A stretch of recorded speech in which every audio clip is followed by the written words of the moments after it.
हर धर्म में किसी न किसी बहाने से व्रत या उपवास रखने का विधान है, जो धार्मिक मान्यता के अनुसार बेहद ही महत्वपूर्ण माना जाता है। धर्म का साधन माना गया है। इसीलिए संसार के समस्त धर्मों ने किसी न किसी रूप में व्रत या उपवास को अपनाया है। इसके बारे में कहा जाता है कि ये सिर्फ आस्था से ही नहीं बल्कि स्वास्थ्य से भी जुड़ा है, और आज विज्ञान भी उपवास के महत्व को स्वीकार कर रहा है। ये अक्सर देखा गया है कि जब आपका पेट खाली होता है तो आपका शरीर और दिमाग सबसे अच्छे तरीके से काम करता है। शरीर में भीतर के शुद्धिकरण के लिए भी आपका पेट खाली होना बहुत जरूरी है। चलिए, इसके लिए सबसे पहले व्रत या उपवास, इन दोनों ही शब्दों का मतलब समझते हैं। इनका मतलब समझ लिया तो इसका महत्व भी समझ आ जाएगा। व्रत, इस शब्द का मतलब होता है प्रतिज्ञा। किस चीज को कब करना है, किस दिन खाना है या नहीं खाना, ये व्रत सिर्फ मनुष्य ही ले सकता है, जानवर नहीं। इसीलिए व्रत का पालन भी हम ही कर सकते हैं। और ये बात आपको समझनी होगी कि खाली पेट ही हमारा उत्सर्जन तंत्र अच्छे तरीके से काम कर पाता है, और इस प्रतिज्ञा रूपी व्रत को पूरा कर ईश्वर को पाया जा सकता है। वहीं कुछ लोग व्रत को उपवास भी कहते हैं। उपवास जो दो शब्दों से मिलकर बना है, उप और वास।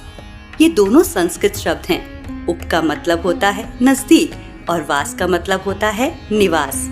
इस तरह से उपवास का मतलब हुआ नजदीक में निवास। नजदीक में निवास, आखिर इसका क्या मतलब हुआ? हम जो हैं वो वास्तव में बस भीतर ही हैं। हमारा शरीर तो क्षणिक और निश्चित नश्वर है। शरीर के नष्ट होने की वस्तु तो इस शरीर के भीतर ही मौजूद है, जो धीरे धीरे समय के साथ अपना काम भी कर रही है। हम कुछ भी जतन कर लें, कितना भी रोकने की कोशिश करें, उसको रोका नहीं जा सकता, क्योंकि हम तो सिर्फ एक आत्मा है जो अजर और अमर है, जो शाश्वत है। और हम इस शरीर को किसी भी विधि से बचा नहीं सकते। जो भोजन हम ले रहे हैं ये तो शरीर के लिए है, वो जो तरह तरह के भोजन और वासना की मांग करती रहती है। और इस नश्वर चीज के शाश्वत मांग को पूरा करते करते हम अपनी आत्मा को दरकिनार कर देते हैं। लेकिन हमें ये याद रखना चाहिए कि आत्मा सत्य और शरीर झूठ है, और इसी सत्य के नजदीक हमें वास करना है, इसी सत्य का एहसास करना है। और इसीलिए उपवास किया जाता है, ताकि हम शारीरिक मांगों से ऊपर उठकर अपनी आत्मा के नजदीक जा सके, इसको समझ सके और हमारे अंदर जो दैविक शक्ति है उसको जागृत कर सके। उपवास ईश्वर से कुछ मांगने के लिए नहीं, बल्कि अंदर के जानवर की प्रवृत्ति त्याग कर मनुष्य बनकर मनुष्य की सेवा के लिए लिया जाता है। आपने देखा होगा, उपवास के बाद भंडारे का प्रसाद लोगों में बांटा जाता है। ऐसा क्यों? इसलिए ताकि सबका पेट भरा हो। यही तो हमारे उपवास का सही मतलब है, दूसरों की सेवा और दूसरों की खुशी।